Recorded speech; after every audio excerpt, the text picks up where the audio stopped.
अगर आपको पता चलेगा नेता नगरी के इस सत्र में हम तमिलनाडु की राजनीति के बारे में विस्तार से बात करेंगे। आप में से कई लोगों की शिकायत रहती है और वाजिब शिकायत रहती है कि नेता नगरी में अक्सर main stream national political parties की ही क्यों चर्चा होती है, और जब आप रीजनल होते भी हैं तब भी ज़्यादातर कभी गुजरात, कभी महाराष्ट्र जैसे राज्यों तक जहां पर हिंदी एक सेकंड या थर्ड लैंग्वेज के रूप में मौजूद है वहां तक सीमित रहते हैं। दक्षिण भारत के राज्य या पूर्व के राज्य, इन पर विस्तार से बात क्यों नहीं होती? चूंकि आपकी नाराजगी, आपकी शिकायत, आपका फीडबैक जायज था, तो हमें लगा कि न सिर्फ इस पर विचार करने की जरूरत है बल्कि कोर्स करेक्शन की भी जरूरत है। इसलिए अब आपको नेता नगरी में लगातार गैर हिंदी भाषी राज्यों की राजनीति के बारे में भी सेगमेंट नजर आएंगे, और उसी सिलसिले को आगे बढ़ाते हुए आज हम बात करेंगे तमिलनाडु की राजनीति के बारे में। जैसा मैंने पहले जिक्र किया, आपका परिचय सबसे पहले करवा देता हूं अपने विद्वान मेहमानों से। मेरे दाएं हाथ पर मौजूद हैं वरिष्ठ पत्रकार आर राजगोपालन, 40 बरस से ज्यादा का संसदीय राजनीति को कवर करने का अनुभव, और हमारी पीढ़ी मतलब हमने जब से होश संभाला तब से आप समझ लें कि जो दो कद्दावर नेता तमिलनाडु की राजनीति को और उसी राजनीतिक ताकत के दम पर केंद्र की राजनीति को भी प्रभावित करते आए हैं, ऐसे करुणानिधि और जयललिता को जो फर्स्ट नेम बेसिस पर जानते थे, मिलते रहते थे, और कहा जाता है कि जो भी लोकसभा और राज्यसभा में आता है वो राजगोपालन साहब से जरूर परामर्श करता है। Thank you so much sir for joining us. धन्यवाद धन्यवाद। हमारे दूसरे मेहमान हैं जी गणपति सुब्रमण्यम, एक और सीनियर जर्नलिस्ट जो पुदिया तलई मुरई जो चैनल है उसके दिल्ली ब्यूरो को संभालते हैं। इन दोनों से हम बात करेंगे, और आपको देता हूं एक एक्सक्लूसिव जानकारी जो आई बीन आस्क्ड और कमांडेड कि मैं अभी रिवील ना करूं, पर चूंकि अभी मौका है, बहुत जल्द लल्लन टॉप पर आपको एक वीकली शो नजर आएगा जिसका नाम है आर्वम। आर्वम तमिल भाषा का शब्द है जिसका अर्थ होता है उत्सुकता, क्यूरियोसिटी सर जी। हमें लगा कि सिर्फ जबानी जमाखर्च से काम नहीं चलेगा, दक्षिण भारतीय राज्यों की संस्कृति, सिनेमा, साहित्य, समाज और सियासत को समझने के लिए जरूरी है कि उन पर लगातार बात की जाए, और इस सिलसिले में आपको आर्वम शो में बहुत सारी जानकारी मिलेगी। जल्दी ही आपके सामने होगा, तो अगर आपके पास कोई सजेशन है तो फटाक से भेज दीजिए हमें और बताइए कि इस शो को हम कैसे डिजाइन करें। This was the exclusive bit. अब बातचीत शुरू करते हैं। पहला रेफरेंस जो इस बातचीत का है वो है AIADMK का झगड़ा, पलनीस्वामी बनाम पनीर सेल्वम। सर, ये दोनों जाति को बीच में है भैया। जो बिहार, उत्तर प्रदेश, मध्य प्रदेश, राजस्थान ऐसे ऐसे देश से आने वाले लोगों के लिए मैं एक रुचि समाचार समझाना चाहते हैं सर। एक गौंडर थेवर, ये दोनों को लड़ाई है। गौंडर एंड थेवर, गौंडर थेवर। पलनीस्वामी साहब गौंडर है, गणपति सुब्रमण्यम साहब विस्तार से भी बोलेगा, लेकिन मुझे जो आपने इंट्रोडक्शन में कहा 40 साल का अनुभव से एकदम रसारस गर्मा गर्म एक चीज बता दूं, वही है दोनों गौंडर तेवर को बीच में झगड़ा है। ये चीज एक है। दूसरी चीज है, आपने शुरुआत में कहा था ये नाराजी है दक्षिण भारत है। गलत बात है, आपकी बात है, क्योंकि दक्षिण भारत में कम से कम तमिलनाडु में 20% लोग नॉर्थ बिहारी का है, उत्तर प्रदेश का है, मध्य प्रदेश का है, झारखंड का है। वो लोग आपका शो बहुत जरूर देखते हैं। कोयम्बतूर से परसों मुझे फोन आए थे, तिरुनेलवेली से मुझे फोन आए थे, वो लोग उधर भी देख रहे भाई। ऐसे नहीं है, चीज नहीं है। आपने वहां पे लल्लन टॉप देख रहे हैं? अरे बहुत है। अरे तिरुनेलवेली में से एक लड़का ने फोन किया, वो बिहारी है, वो कह रहे भाई साहब लल्लन टॉप देख रहे हो, ये भाई साहब को देख रहे हो, वो बहुत बोलता है वो। तो इससे देयरफॉर वो सब जगह पर देखते हैं। देयरफॉर मुझे एक दूसरी चीज बताना चाहता हूं, आने वाले असेंबली चुनाव 2026 में 2 बिहारी तमिलनाडु के MLA बन सकते हैं, क्योंकि उतना लोग उधर बहुत है। सो मुझे समझने में एक कोशिश कर रहा हूं। थेवर गौंडर ADM में 2 गुट हो गया। अम्मा जयललिता जीवित थे उस टाइम तक, उनकी बड़ा दबाव दब थी, पकड़ बहुत अच्छा था, दोनों कम्युनिटी का दब के रखती थी। वो दिखांत के बाद ये दोनों लड़ने शुरू किया, लेकिन इसमें एक ऑल इंडिया फैक्टर भी है भाई साहब। नरेंद्र मोदी ने इस दोनों को इकट्ठा बनाया 4 साल सत्ता चलाया दोनों। लेकिन डीएमके अचानक आ गया, क्योंकि डीएमके में जो आजकल मिनिस्टर्स है वो एडीएमके से निकला हुआ लोग है। वो लोग प्रेशर दे रहे हैं इस एडीएमके को तोड़ दो, सो दैट 2026 में फिर एडीएमके हरा करके सत्ता में आ सकते हैं करके।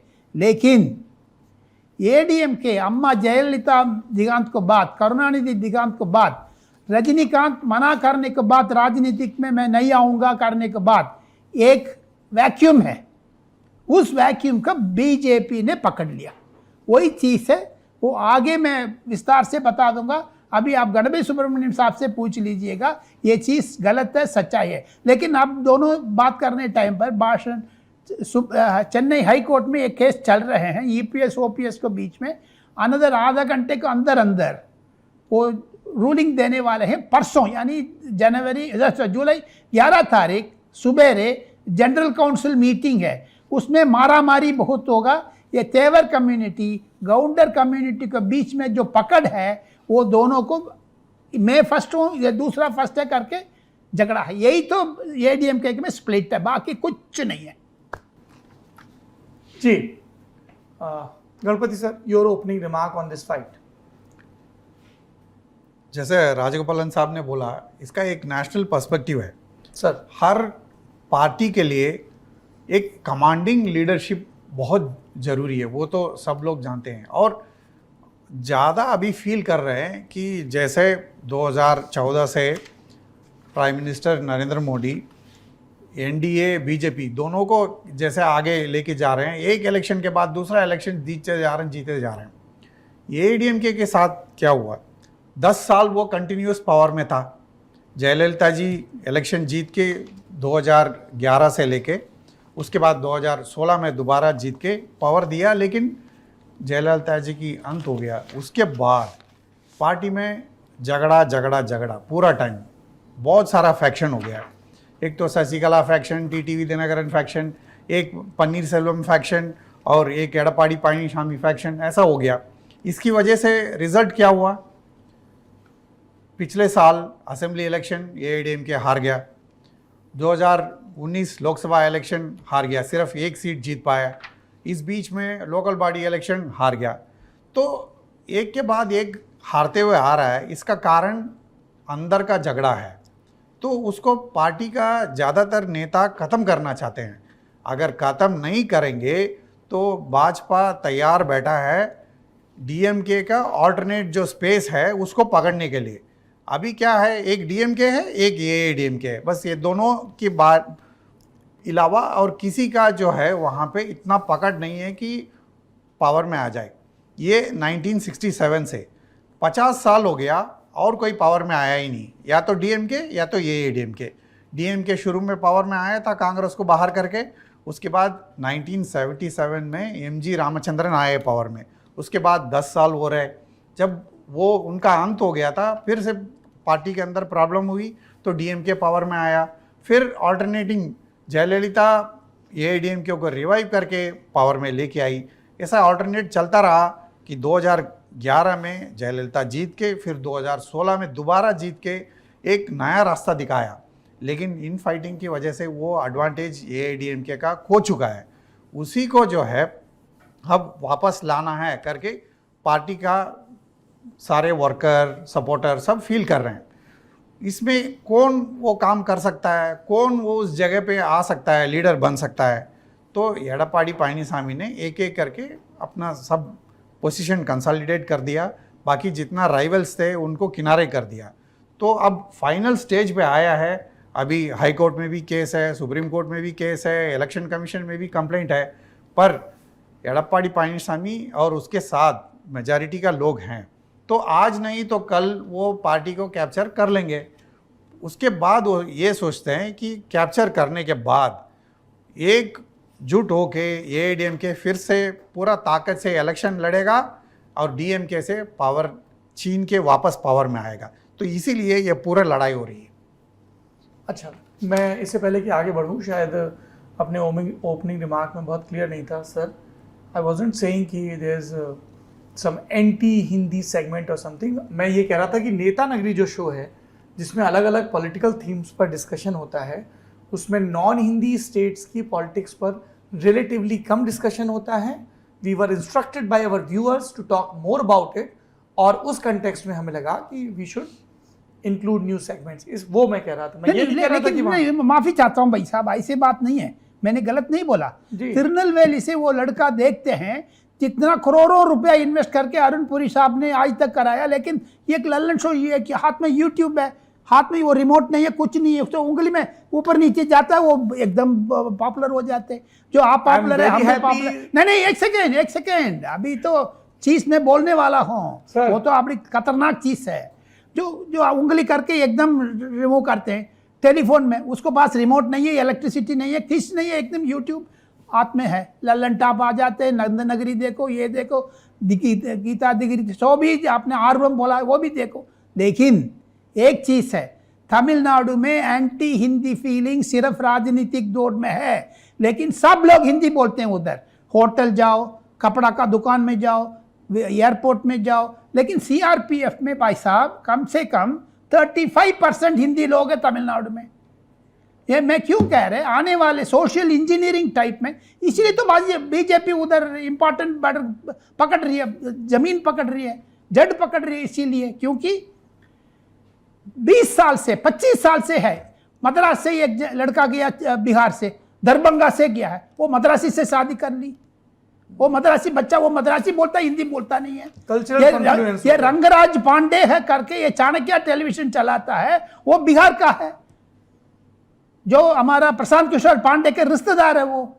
सो देयरफॉर तमिलनाडु में हिंदी पकड़ है, लेकिन सिर्फ ये डीएमके वालों ने हंगामा करके anti Hindu, anti Hindi, anti Sanskrit, anti north Indian, anti Modi, anti BJP, anti Rahul Gandhi. नहीं तो राजीव गांधी 1991 में क्यों मद्रास में मरना है, जैसे आबे साहब को आज जापान में मार दिया है, ऐसे उधर भी मारा है.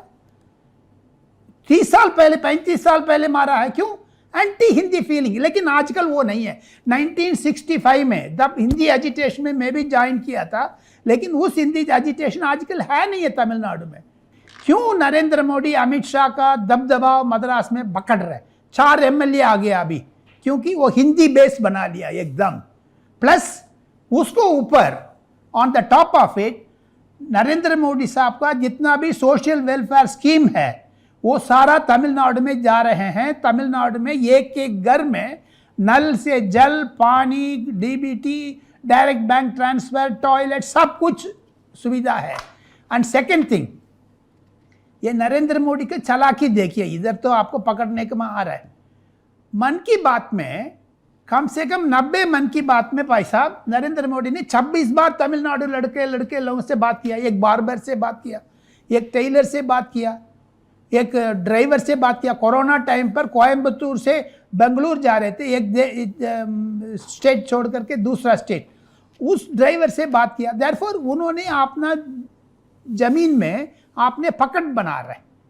माई अंडरस्टैंडिंग एडीएमके डीएमके में एक तो मर जाएगा 2026 को पहले, आप देखते जाइएगा. Therefore coming to the point, उधर राजनीतिक रूप में जैसे गणपति सुब्रमण्यम, वो भी एक तमिल टेलीविजन का पुदिय तलेमेरे का एडिटर है, दिल्ली में है, वो भी अच्छा विस्तार किया. लेकिन 1991 से 2022 तक बीच में इतना साल में डीएमके एडीएमके बार बार आते थे ये. लेकिन 2026 में ऐसी स्थिति नहीं होगी, क्योंकि एडीएमके में झगड़ा है, जयललिता नहीं है, करुणानिधि नहीं है, स्टालिन से संभाल नहीं पाते हैं, रजनीकांत नहीं है, उधर चेहरा है नहीं है. उस चेहरा को फिलअप करने के लिए गाउंडर कम्युनिटी आपने दबदबा बनाना चाहते हैं. जैसे नॉर्थ इंडिया में, जैसे योगी आदित्यनाथ को यूपी में, जैसे शिवराज सिंह चौहान का मध्य प्रदेश में, जैसे गहलोत के राजस्थान में पकड़ है, ऐसे गाउंडर कम्युनिटी का तमिलनाडु में बहुत पकड़ है. देयरफॉर माई अंडरस्टैंडिंग 2024 में दोनों लोकसभा इलेक्शन, असेंबली इलेक्शन में डीएमके को गणित कम होगा, एडीएमके पड़ा. अच्छा, 1 साल हो गया, 77 एमएलए है एडीएमके का, ईपीएस का, एक भी करुणानिधि साइड का पास नहीं किया है. उससे क्या दिखाता है, एडीएम के 2 करोड़ कैडर है, वो जरूर जयललिता का इमेज अभी अभी बरकरार है, एमजीआर का जो बरकरार है, रजनीकांत का बरकरार है। देयरफॉर विद दिस आइडिया मुझे लगता है भाई साहब 2026 आप खींचते जाइएगा, एडीएमके डीएमके में एक तो बलिकड़ा बन जाएगा। जैसे ऑल इंडिया लेवल पर कांग्रेस खत्म हो गई है, नरेंद्र मोदी ने 2013, 14, 15 में एक स्लोगन कांग्रेस मुक्त भारत करके अभी तमिलनाडु में एक कड़गम मुक्त तमिलनाडु हो जाएगा 26 में। Very interesting, very sharp observation mister Rajagopalan का। क्या आप इस चीज से do you agree with this mister Ganapathy? Sir कह रहे हैं कि एआईडीएमके डीएमके में खत्म हो जाएगी। एआईएडीएमके में इस बात को लेकर बड़ा एक प्रेशर पॉलिटिक्स चलती है कि नहीं उसके सुनिए एक सेकंड, जो पिछले मई महीने में चुनाव हुआ था, अखिलेश यादव का स्थिति क्या है आप बताना जी मुझे। आप सबको क्वेश्चन पूछते हो, मैं आपसे क्वेश्चन पूछ रहा हूं सर। 2022 में मई महीने में अखिलेश यादव का स्थिति क्या बुरी हो गया नहीं हो गया बताना। सेम स्थिति गौर परिवारवार करके नरेंद्र मोदी ने स्लोगन निकाला है ये 2022 में, 5 गौर परिवार को खत्म किया नरेंद्र मोदी ने। छठवा है तमिलनाडु, वही तो मैं बोल रहा। क्योंकि देखो उद्धव ठाकरे खत्म, शरद पवार पुश, अखिलेश यादव कुछ नहीं है, मायावती गया गयाब, फारूक अब्दुल्ला गयाब। So therefore what is left with that? Tamil Nadu में भी वो हवा चल रहा है अभी। स्टालिन को परिवार, गौर परिवारवाद, अभी पिछले हफ्ते राहुल श्रीवास्तव ने कह रहे थे हैदराबाद में होते, मैं भी उनकी भाषण सुन रहा था टेलीविजन में आज तक इंडिया टुडे में, वो अच्छा वर्णन कर रहे थे, लेकिन एक चीज भूल गया, उधर भी गौर परिवारवाद खत्म होने वाले हैं केसीआर का। वो नॉर्थ इंडियन टेलीविजन में किसको समझा रहा है? कुछ कोई नहीं समझा रहे एक्सेप्ट नंद जो आपको नेता नगरी के अलावा और चैनल में आप नहीं देख पाओगे। विद योर काइंड परमिशन में हाथ मिलाओ। आई एम सो डिलाइटेड, इतनी स्पिरिटेड। नहीं स्पिरिटेड नहीं है, आपका शो बहुत जबरदस्त, थैंक यू सो मच, बराबर है, तमिलनाडु में भी है। Thank you so much sir, thank you. Ganpati साहब, मैं ये समझना चाह रहा हूँ कि हम लोग पिछले 2 साल से एआईडीएमके की पॉलिटिक्स में ये चीज़ देख रहे थे, पलनीस्वामी और पनीर सेल्वम अपने अपने को दोनों असर्ट करने की कोशिश कर रहे थे। सबने कहा कि पलनीस्वामी इलेक्टोरली बहुत मजबूत नहीं थे, कई चुनाव हारे थे पिछले 2 डिकेड्स में। फाइनली शशिकला की बैकिंग की वजह से उनका राइज हुआ 2011 ऑनवर्ड्स, और पनीर सेल्वम के मुकाबले वो वैसे ही मजबूत हुए। फिर जब वो खुद सीएम बन गए पोस्ट जयललिता, और जब शशिकला जेल में गई तो उन्होंने शशिकला को भी किनारे कर दिया, दिनाकरन को भी किनारे कर दिया, अपने आप को मजबूत कर लिया, और उस मजबूती के दौर में पनीर सेल्वम को भी साथ ले आए, क्योंकि शशिकला वर्सेस पनीर सेल्वम था। और बाद में बीजेपी के हस्तक्षेप के बाद जब ये दोनों फैक्शन कानूनी लड़ाई से आगे जाके इकट्ठे हुए तो उन्हें पार्टी का संयोजक बना दिया गया, पनीर सेल्वम को, जो 2 बार सीएम रहे थे। पलनीस्वामी सरकार चलाते रहे। अब सरकार नहीं है तो पार्टी पर किसका कंट्रोल हो, इसको लेकर रस्साकशी चल रही है। और ये इल्जाम लगाया जा रहा है कि ये ज्यादा करीब है बीजेपी के, ये ज्यादा करीब है। राजगोपालन साहब एग्री नहीं कर रहे हैं, लेकिन बार बार द्रविडियन प्राइड की बात की जाती है, और जो नेशनल पार्टीज हैं उनको north Indian party, Hindi party, Hindu party, इस तरीके के बहुत सारे मेटाफर्स दिए जाते हैं to create that binary. What do you think about this AIADMK की इंटरनल टसल, और उसको जो बार बार बीजेपी का रेफरेंस लाके उस पर बात हो रही है? सर, एआईडीएमके का ये दोनों गुट बीजेपी की करीबी है, इसमें कोई डाउट नहीं है। ऐसा नहीं है कि एक करीबी है दूसरा करीबी, ऐसा कुछ नहीं है। दोनों बीजेपी को चाहते हैं, बीजेपी के साथ अलायंस है, बरकरार है, सब कुछ चल रहा है। लेकिन एक चीज़ है, पब्लिक का परसेप्शन है बीजेपी के साथ जो अलायंस है उसकी वजह से एआईडीएमके का नुकसान है, वोट कम हो गया है, ये बता रहे पब्लिक की परसेप्शन में है। अलग से अगर एआईडीएमके लड़ेगा तो ज़्यादा ताकत से लड़ सकता है, ये है।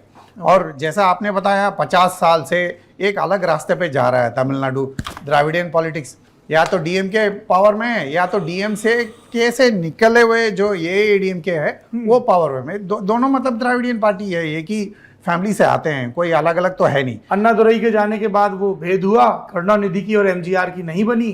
करुणानिधि को लगा कि एमजीआर सिर्फ एक रैली में भीड़ जुटाने वाले सिने स्टार भर हैं और उसके बाद से वो स्प्लिट हुआ सर। और एमजीआर असली ताकत थे, पब्लिक उनके साथ था, तो पटापट वो पहले बाई इलेक्शन जीते, फिर ऐसा जैसा एक के बाद एक डीएमके को लगातार हराते रहे। जब तक वो जीवित रहे फिर वो डीएमके आ नहीं पाई पार में। बिल्कुल कुछ नहीं, जब एमजीआर का अंत हो गया तब फिर से ये डीएमके में प्रॉब्लम हुआ, तब डीएमके को मौका मिला। जब तक एमजीआर थे वो बिल्कुल अनबीटेबल फोर्स थे उस टाइम में। अभी क्या है कि जयललिता भी नहीं है, करुणानिधि भी नहीं है, लेकिन एक सी चीज़ जो है वो बदला नहीं है। ये एडीएमके का ऑल्टरनेट डीएमके है, डीएमके का ऑल्टरनेट ये एडीएमके है। बीजेपी बीच में आना चाहती है, लेकिन आज का दिन में बीजेपी आई नहीं है, मतलब आने का प्लान में है। अगर आज का दिन में अगर चुनाव होगा, इन दोनों में से एक ही जीतेगा। अगर पब्लिक डीएमके से नाराज हो जाएगा, कल को एडीएमके को वोट दे देगा। एडीएमके से नाराज है तो डीएमके को वापस लेके आएगा, यही हो रहा है। कि वो बाइनरी मेंटेन रहेगी। अभी तक चेंज नहीं है, लेकिन बीजेपी उसमें चेंज लाना चाहती है, तो इसलिए बीजेपी पब्लिक को दिखाती है। गुड गवर्नेंस के बारे में सोचिए, कैस्ट पॉलिटिक्स क्या है उसके बारे में सोचिए, इन सब अलग अलग डायमेंशन लेके आ रहा है बीजेपी। अच्छा राजगोपालन साहब, मैं ये जानना चाहता हूँ कि बीजेपी हम नॉर्थ के या ईस्ट के स्टेट्स देखें या सेंट्रल इंडिया के स्टेट्स देखें तो उनके 2-3 बड़ी कॉमन थीम रहती हैं। One, they talk about welfare schemes, second they talk about brand Modi, third they talk about the party structure, organisational structure, election management, and fourth they very smartly do social engineering, caste combination ऐसा बनाते हैं कि एक winning equation बन जाए। क्या ये सारी चीजें तमिलनाडु में ऐसे ही अप्लाई होती हैं और they are struggling to find that caste combination जिसमें ओबीसी की या पेजेंट कास्ट की एक डोमिनेंट एक फैक्टर रहे और उसके इर्द गिर्द वो अपना वेब बुन सकें? Plus one theme, they badly need a face, everybody is saying it, जिसकी पूरे तमिलनाडु में अपील हो और तमिलियन प्राइड, द्रविडियन प्राइड के साथ भी वो रेजोनेट करे। सर नहीं, आपका जो क्वेश्चन पूछा था उसमें दम जरूर है। एक एक चीज़ को मैं जवाब देना चाहता हूँ प्लीज।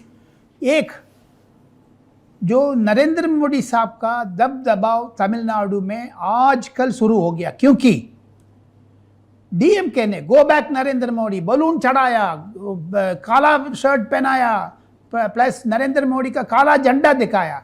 लेकिन जितना नफरत पैदा किया डीएमके ने 2018, 19, 20 में, उसको नतीजा है 4 एमएलए बन गया भाई साहब तमिलनाडु में बीजेपी का। नफरत में नरेंद्र मोदी जिंदा होते हैं, वो समझ में नहीं आते बाकी लोगों का। तमिलनाडु में आजकल नरेंद्र मोदी का गाली ठोकने के अलावा ये बिहारी बाबू बैठे हैं चेन्नई में, RN रवि गवर्नर, उसको गाली देते हैं। देयरफॉर उनकी ये फोकस है, ये डीएमके का, नॉर्थ इंडियंस को गाली दे दो, हिंदी को गाली दे दो, नॉर्थ इंडियंस को पत्थर मारो। जैसे उद्धव ठाकरे का पिताजी बाल ठाकरे बॉम्बे में एंटी तमिलियन फोर्स कर दिया था, ऐसे तमिलनाडु में एंटी हिंदी फोर्स शुरू हो गया। देयरफॉर माई अंडरस्टैंडिंग 1, 2, 3 पॉइंट में मैं ख़त्म करना चाहते हैं। तमिलनाडु में डीएमके द्रविडियन आइडियोलॉजी बूझते जा रही है, ख़त्म होते जा रहे, धीरे धीरे कम होते जा रहे। ये क्यों कारण क्या? क्योंकि आजकल डिजिटल चिल्ड्रन हो गया भैया। 2 साल का बच्चा यूट्यूब में देख करके लल्लन टॉप देखने के कर रहे हो, जो आने लग रहे, उनके हाथ में सारा कुछ है। 2021 को पहले जितने भी तमिलनाडु में पैदा हुए यंगस्टर्स 65% है, 65% है, वो लोग जरूर प्रो सेंटर पॉलिसी, जो नेशनलिस्ट फोर्सेस, द्रविडियन आइडियोलॉजी बंद होते जा रहे। नंबर 1। नंबर 2 है, मैं सरल भाषा में आपको समझाना चाहता हूँ। रिसेंटली 1 हफ्ते पहले एकनाथ शिंदे अचानक आ गया जो मुंबई में, महाराष्ट्र में। एकनाथ शिंदे उद्धव ठाकरे का कंपैरिजन तमिलनाडु में भी है। एडपाडी पळनिसामी एकनाथ शिंदे है, उद्धव ठाकरे का बराबर नमूना वो पन्नीरसेल्वम है। कमजोर हो गया वो पन्नीरसेल्वम, क्योंकि एडपाडी पळनिसामी के हाथ में ताकत है। तीसरी पॉइंट है, जितना लोग है जयललिता को आजकल अभी अभी याद करते हैं, एमजीआर को अभी अभी याद करते हैं, करुणानिधि को अभी अभी याद करते हैं। ये नई चीज़ है, यंगस्टर्स को माइंड में नया चीज़ है। उन लोग को आशंका बहुत है, लेकिन उसको एक्सप्रेशन करना सिर्फ एक ही चीज़ है, इलेक्ट्रॉनिक माध्यम में, डिजिटल माध्यम में। उनकी तमिलनाडु, बेंगलुरु, आंध्र प्रदेश, ये तीनों राज्यों को मिला करके आप देखिए नासा में कम से कम वॉशिंगटन में बैठे हैं कम से कम 20% 25%। क्यों? तमिलनाडु में डिजिटलाइजेशन शुरू हुआ था, उसको आगे 2024 में नतीजा जरूर मिलेगी। कम से कम डीएमके को अभी 40 में 40 सीट उसके पास बराबर है, एक ही चीज़ ओपीएस ने जीता है लोकसभा में, लेकिन आने वाले 24 में डीएमके को खतरा है, कांग्रेस को खतरा सर है। आप कह रहे हैं डीएमके को खतरा है? फरवरी में म्यूनिसिपैलिटी के इलेक्शन हुए, उसमें तो क्लीन स्वीप किया है डीएमके ने। किसने निकाय चुनाव में जो म्यूनिसिपल इलेक्शन होते हैं, लोकल बॉडी इलेक्शन, बीजेपी को भी 7% मिला है, जी। अकेले गया है बीजेपी जी। एडीएमके ने तो बीजेपी को छोड़ दिया क्योंकि वो माइनॉरिटी वोट्स को डर के मार के, लेकिन बीजेपी आ गया। जो क्षेत्रीय चुनाव कॉरपोरेशन पंचायत को गणित में नहीं लेना भाई साहब, क्योंकि वो स्टेट गवर्नमेंट को प्रेशर में वो लोग वोट करते हैं। मेरी अंडरस्टैंडिंग कम से कम पिछले 1 साल को अंदर अंदर एमके स्टालिन को सरकार में जो पिछले साल बाढ़ आए थे, पिछले साल पोंगल जो तमिल फेस्टिवल है मकर संक्रांति में, वो इनाम दिया था एक थैला में डाल करके 50 ग्राम जो काजू, 50 ग्राम किशमिश, 50 ग्राम चावल, 50 ग्राम दाल वगैरह, वो सारा छड़ा हुआ था, सब लोग वापस कर दिया। लेकिन कम से कम 20 क्षेत्र में डीएमके हर गया, उसको क्या जवाब दे रहे हैं? सो देयरफॉर उसको नेगेटिव पॉजिटिव जरूर होते हैं, लेकिन वो असेंबली इलेक्शन को तो आप नमूना मान के जाना पड़ेगा, not corporation election. Alright, mister Ganapathy, आप को क्या लगता है कि that Sasikala phase of Tamil Nadu politics और या उसका जो 2.0 वर्जन था Dinakaran phase of Tamil Nadu politics, is that over for ever? ऐसा लगता है आज का दिन में, जैसे एआईडीएमके के अंदर का लोग बता रहे हैं, शशिकला से कोई खतरा नहीं है। इतना किनारे कर दिया शशिकला और दिनाकरन दोनों से कोई खतरा नहीं है। इसलिए एडप्पाडी पळनिसामी अभी टारगेट कर रहे हैं वो पनीरसेल्वम को। जो लेटेस्ट लड़ाई है, जो अभी चल रहा है लड़ाई, जब भी कोर्टों में चल रहा है, इलेक्शन कमीशन में चल रहा है, जनरल काउंसिल को लेके चल रहा है, ये लड़ाई जो है वो पनीरसेल्वम ने जो है उसका स्थिति को देख के एडप्पाडी पळनिसामी ने शुरू किया, क्योंकि पनीरसेल्वम अभी वीक है। बाकी सबको तो एकदम किनारे कर दिया, आउट हो गए हैं। अब इनको भी आउट करने का नंबर आ गया। फैक्टर नहीं है, और राजा शशिकला से मिलने जाते हैं तो उनको निष्कासित किया जाता है, और बहुत इस चीज़ को पब्लिसाइज भी किया जाता है कि ये देखो, ये तो पनीरसेल्वम के इतने करीबी थे, उनके भाई थे, फिर भी इनको निष्कासित कर दिया गया just because he decided to meet Sasikala. अगर जब जयललिता का अंत हुआ था उस टाइम में शशिकला वाज अ फोर्स, लेकिन उसके बाद सुप्रीम कोर्ट के जजमेंट के हिसाब से उनको जेल जाना पड़ा। तो जब जेल में गए, यहाँ बाहर जो है उनका कोई कंट्रोल था नहीं, तो टीटीवी दिनाकरन भी किनारे हो गया। एडप्पाडी पळनिसामी के पास पावर था एज चीफ मिनिस्टर, उस पावर को कंसोलिडेट करने के लिए, नॉट टू लूज पावर, सत्ता हाथ से नहीं जाना चाहिए, इसलिए उन्होंने वो पनीरसेल्वम को साथ में मिला करके सत्ता बचा लिया। अब तो सत्ता तो है नहीं, खाली बचा है पार्टी को वो कब्जा करना चाहते हैं पूरा। और पार्टी पर कब्जा पळनिस्वामी का नजर आ रहा है। He is saying most of the district secretaries are with him. बिल्कुल, एक तो TTV Dinakaran out, Sasikala out, बस अब नंबर आ गया वो पनीरसेल्वम को कि अभी 90% एडप्पाडी पळनिसामी के साथ आ गए कि पूरा कैंप इधर है। तो थोड़ा सा लोग बचे हैं 10% यहाँ पे, तो इनको it is only a matter of time before उनको भी जो है वो किनारे कर देंगे। मतलब आज नहीं है तो कल खत्म हो जाएगा। उसके बाद एडप्पाडी पळनिसामी जो है वो पूरा अनचैलेंज लीडर बन जाएंगे। वो उनका प्लान ये है कि अनचैलेंज लीडर है तो नेक्स्ट इलेक्शन में वही कैंडिडेट रहेंगे, वही चीफ मिनिस्टर फेस रहेंगे असेंबली इलेक्शन जब आएगा। स्टालिन वर्सेस पळनिस्वामी, बिल्कुल वो है। वो तमिलनाडु का जो जैसे अल्टरनेट इलेक्शन रिजल्ट्स का देखते हुए कि जयललिता ने ब्रेक किया था, 10 साल शासन दिया एआईडीएमके को और एमजीआर ने दिया था, बाकी डीएमके कभी नहीं कर पाया। तो इनको ये लग रहा है कि भाई अगले इलेक्शन में तो हम आ जाएंगे पावर में, तो इसलिए सब लोग एडप्पाडी पळनिसामी के पीछे जा रहे हैं कि वो सीएम बनेंगे अगले इलेक्शन में और हम लोग पावर में आएंगे, ये सोचते हैं। लेकिन इस बीच में 4 साल और है, 4 साल में क्या होगा पता नहीं, लेकिन वो 4 साल की जो तैयारी है वो अभी से कर रहे हैं, क्योंकि 24 में लोकसभा इलेक्शन आएगा, उसमें भी अपना ताकत दिखाना है, और उसके बाद जो असेंबली है उस टाइम में पूरी ताकत दिखाना है। उसकी तैयारी में अभी वो पूरा सिंगल कमांड लीडरशिप में कंट्रोल करना चाहते हैं। Let's move the discussion to the ruling segment now. हम लोग पहले ना बहुत ये, चूंकि हम एक बिगनर्स क्लास जैसा भी चल रहा है, हम लोग ये देखते थे कि करुणानिधि के रहते हुए एक 3-4 फैक्शन से नज़र आते थे हमें द्रमुक पार्टी में। एक दिल्ली कोटरी के बारे में बात की जाती थी जिसमें मारन फैमिली का बहुत जिक्र होता था। हम लोग जीके की बुक में याद किया करते थे स्कूल डेज में कि मुरास अली मारन इंडस्ट्री मिनिस्टर और वो वाजपेयी सरकार की कैबिनेट का हिस्सा थे। फिर दयानिधि मारन का हमने और पूरा सन नेटवर्क, फिर हमने देखा कि उस नेटवर्क ने एक सर्वे पब्लिश किया, स्टालिन वर्सेस राजागिरी में तोड़फोड़ हुई, करुणानिधि भी बहुत नाराज हो गए। फिर हमने देखा कि यूपीए के शासनकाल में कैसे इस फैमिली को पीछे कर दिया गया और ए राजा को आगे कर दिया गया। फिर हमने देखा कि करुणानिधि की फैमिली से भी जो उनकी बेटी हैं कनिमोई, उनको एक रिप्रेजेंटेटिव के तौर पर, फैमिली रिप्रेजेंटेटिव के तौर पर यहाँ प्रस्तुत किया जाने लगा। फिर हमने देखा कि मदुरई वाले सेगमेंट तक राजागिरी सिमट कर रह गए और एंड फाइनली स्टालिन ने अपना स्टैम्प लगाया। He started as Chennai mayor if I remember correctly, और वहां से वो जो जर्नी शुरू हुई वो यहाँ तक पहुंची और अब तो उनके बेटे भी फुल फ्लेजेड अपना कंट्रोल दिखा रहे हैं। Is that families feud settled forever? He has firm control on party and government both as of now, Stalin? मैं मुझे पूछ रहे, उनसे पूछ रहे, मुझे पूछो फर्स्ट, उनसे क्यों पूछ रहा है? मुझे पूछो, मैं जवाब दे दूंगा। सर एक चीज बता देता मैं हूं जवाब दे दूंगा राजगोपाल फर्स्ट, नहीं राजगोपाल क्योंकि नाराज नहीं हो रहा है। नाराज नहीं हो रहा है। अरे मेरी बात तो सुन लीजिए। नाराज नहीं हो रहा है। अरे मेरी बात तो सुन लीजिए। कुछ सवाल आपसे पहले पूछे।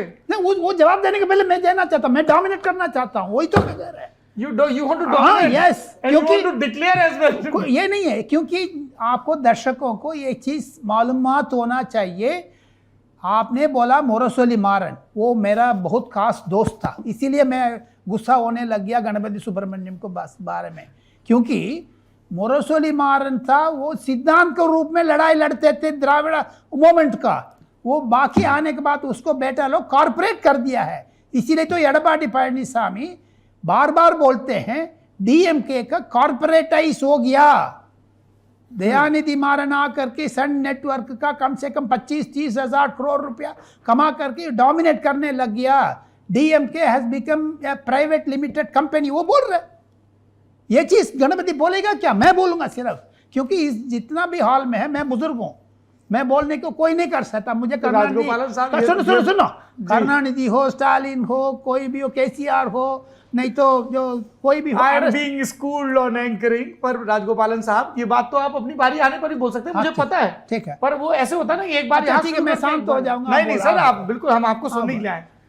मिस्टर गणपति, ये सबसे महत्वपूर्ण चीज़ है आज का तमिलनाडु पॉलिटिक्स का, क्योंकि जो ये एडीएमके में अभी जो चल रहा है, ये डीएमके में ऑलरेडी हो चुका है। जो जैसे आपने बताया, जो अंदर का जो जितना लड़ाई है इनकी, जैसे मारन ब्रदर्स, कनिमोई, ये राजा, स्टालिन, अड़गिरी, अलग अलग डायरेक्शन में जो खींचते थे, सबको सेटल करने की धीरे धीरे कोशिश हो रहा था।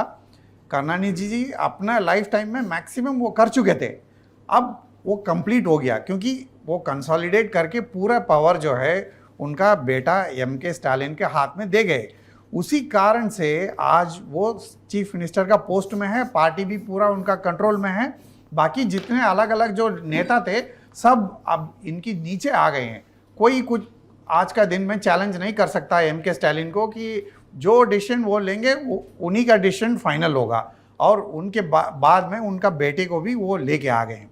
तो ये सेम चीज़ जो है ये एडीएमके में एडपाडी पழனிசாமி करना चाहते हैं कि कोई चैलेंज नहीं, कुछ नहीं, no OPS, no Sasikala, no TT Dinakaran, no nothing, बस मैं लीडर हूँ, मैं जो बोलूँगा उसके हिसाब से पूरा फौज मेरे पीछे चलेगा, चुनाव लड़ेगा।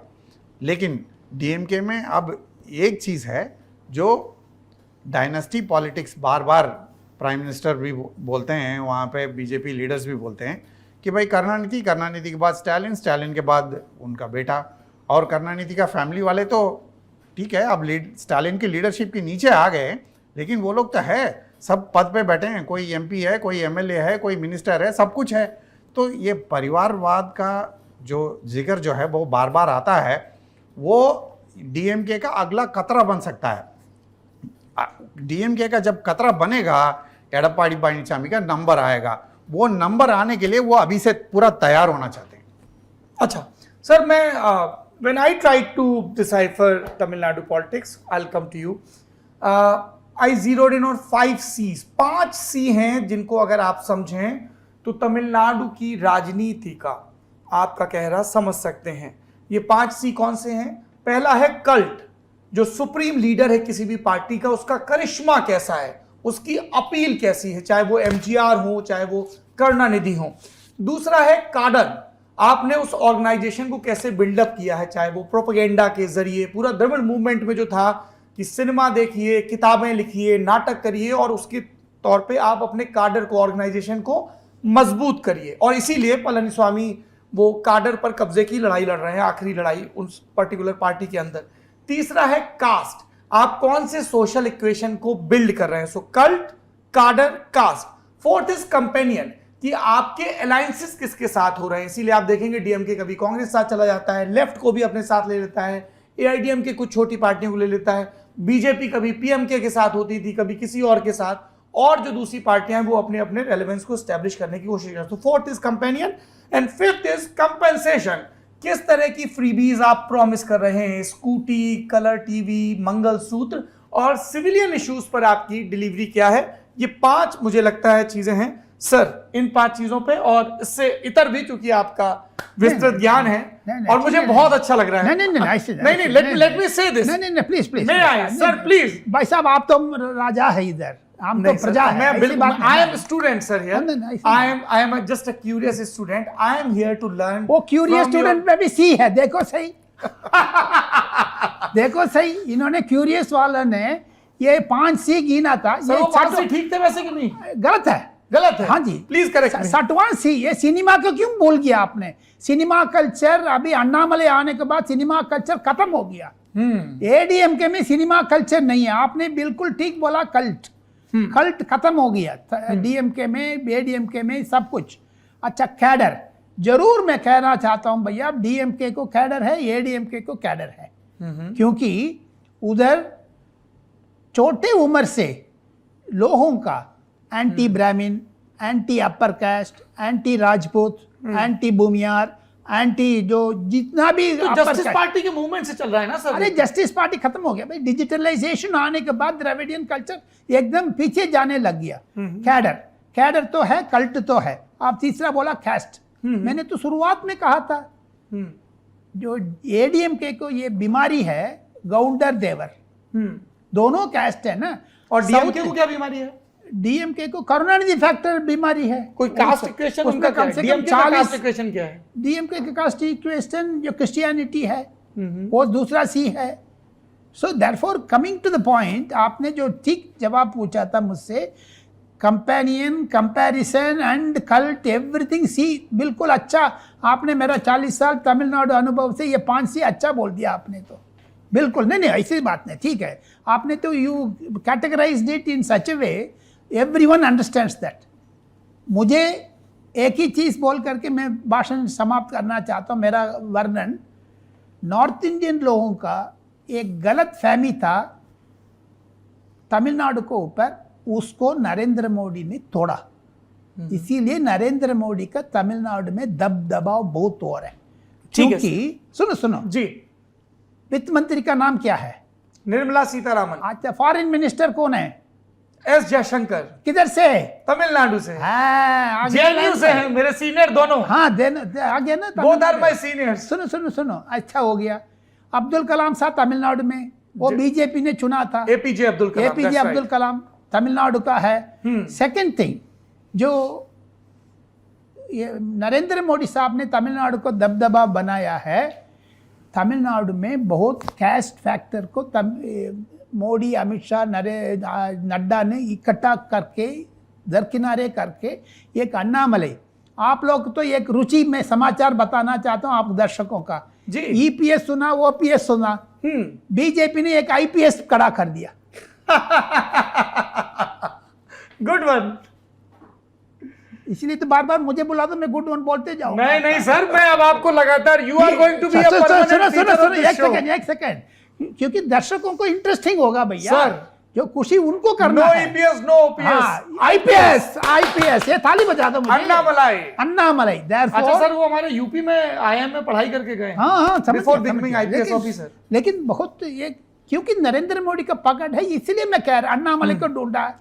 जैसे योगी आदित्यनाथ को अचानक लेके आ गया 2017 में, देवेंद्र फडणवीस मोहनलाल खट्टर को एकदम अचानक जमीन से उठाया, अन्नामलाई को भी उठा लिया तमिलनाडु से। अन्नामलाई कर्नाटक काडर के तमिलनाडु के रहने वाले आईपीएस हाँ। ऑफिसर थे। रिजाइन करने के बाद उन्होंने बीजेपी ज्वाइन की और इस वक्त वो बीजेपी के तमिलनाडु स्टेट के प्रेसिडेंट हैं। Young fellow, energetic fellow. Sir so coming to second point है, डीएमके में आजकल एक पोनमुडी करके एक मिनिस्टर है, वो मजाक उड़ाया नॉर्थ इंडियंस को।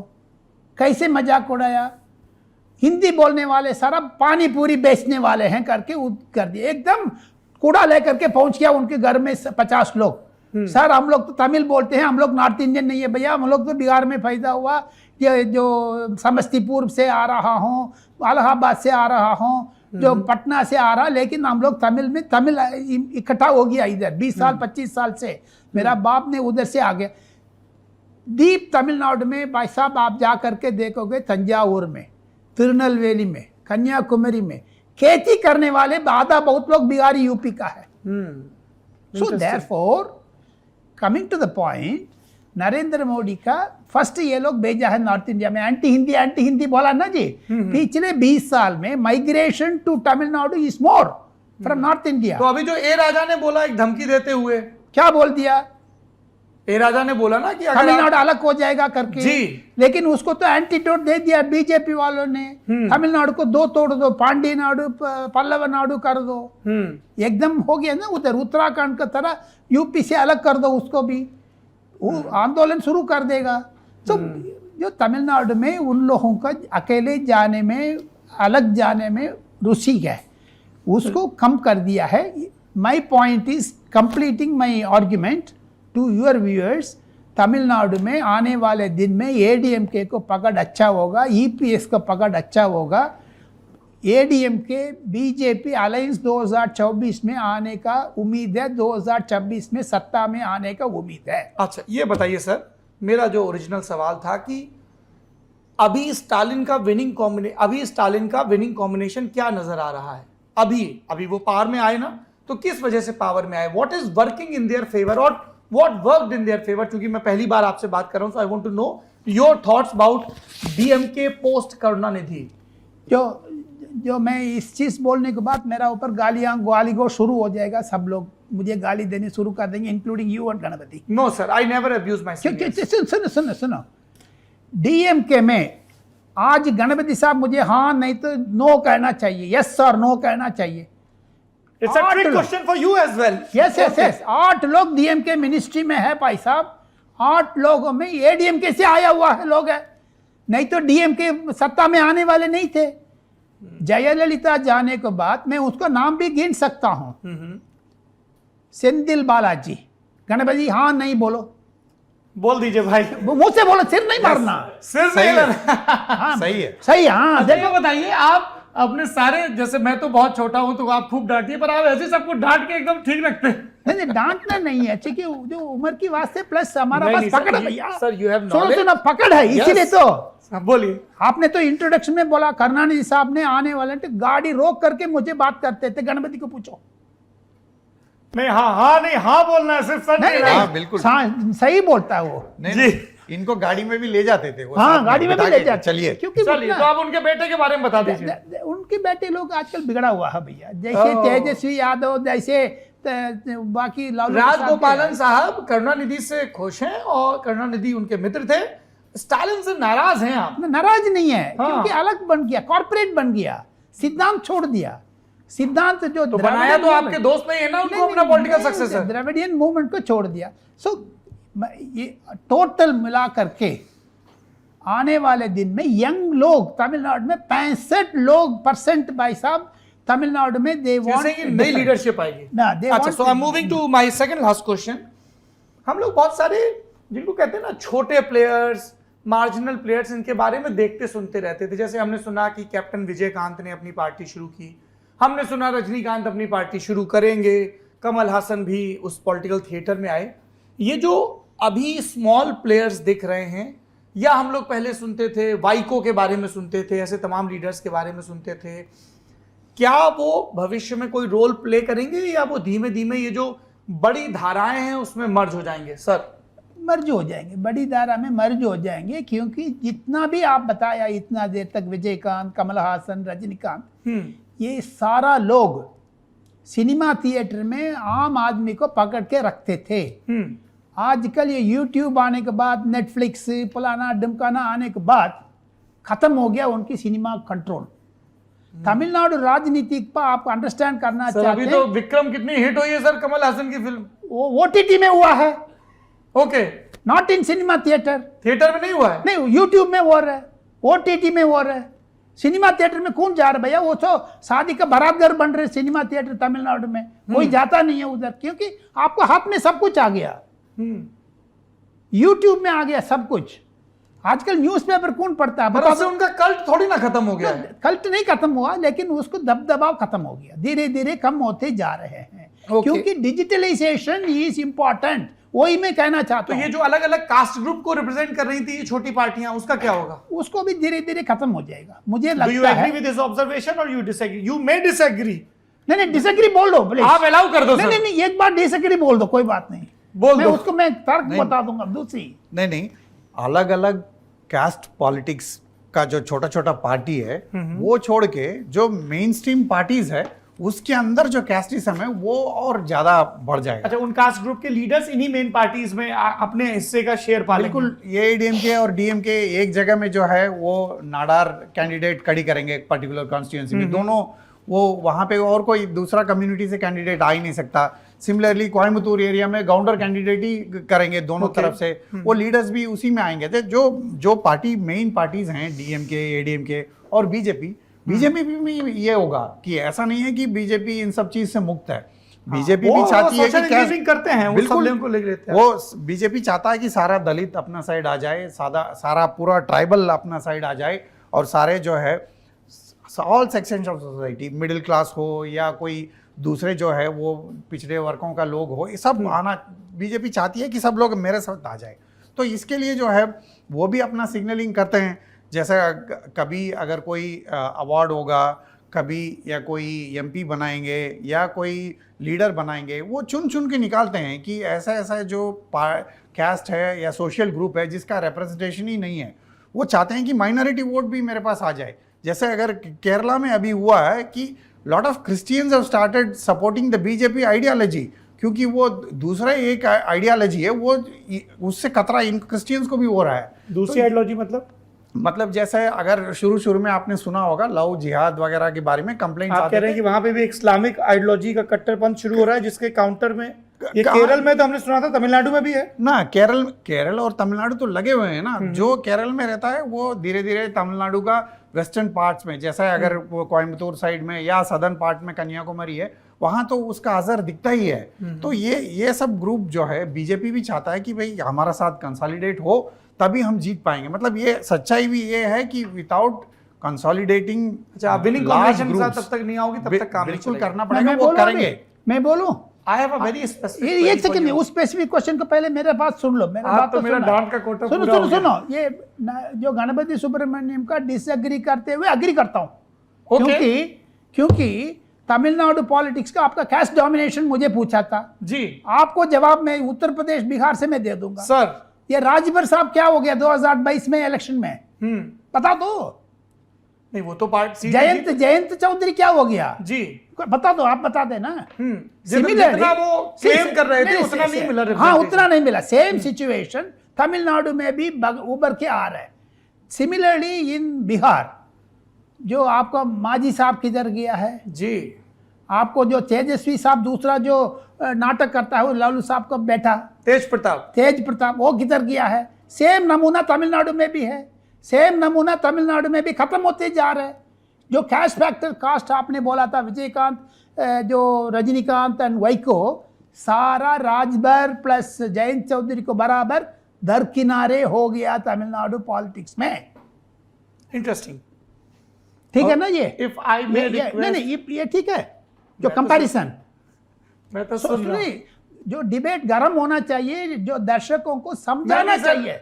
लल्लन टॉप पे गरम डिबेट है। आप एक्सपीरियंस शेयर कर रहे हैं, आई एम हाँ, डिलाइटेड बस ठीक है। And I am being reprimanded correctly, so I am delighted नहीं, and my colleagues are extra delighted, क्योंकि वो मुझसे डांट खाते हैं, उनको लगा आज इसको डांट पड़ रही लाइव टीवी पे। नहीं, डिबेट में आम दर्शकों को समझाना आपको कर्तव्य है। And I am very grateful कि आप चूंकि हिंदी भाषी हैं ज़्यादातर लोग, तो उनको जो रिलेट कर सकते हैं, जो रेफरेंसेस वो आप दे रहे हैं।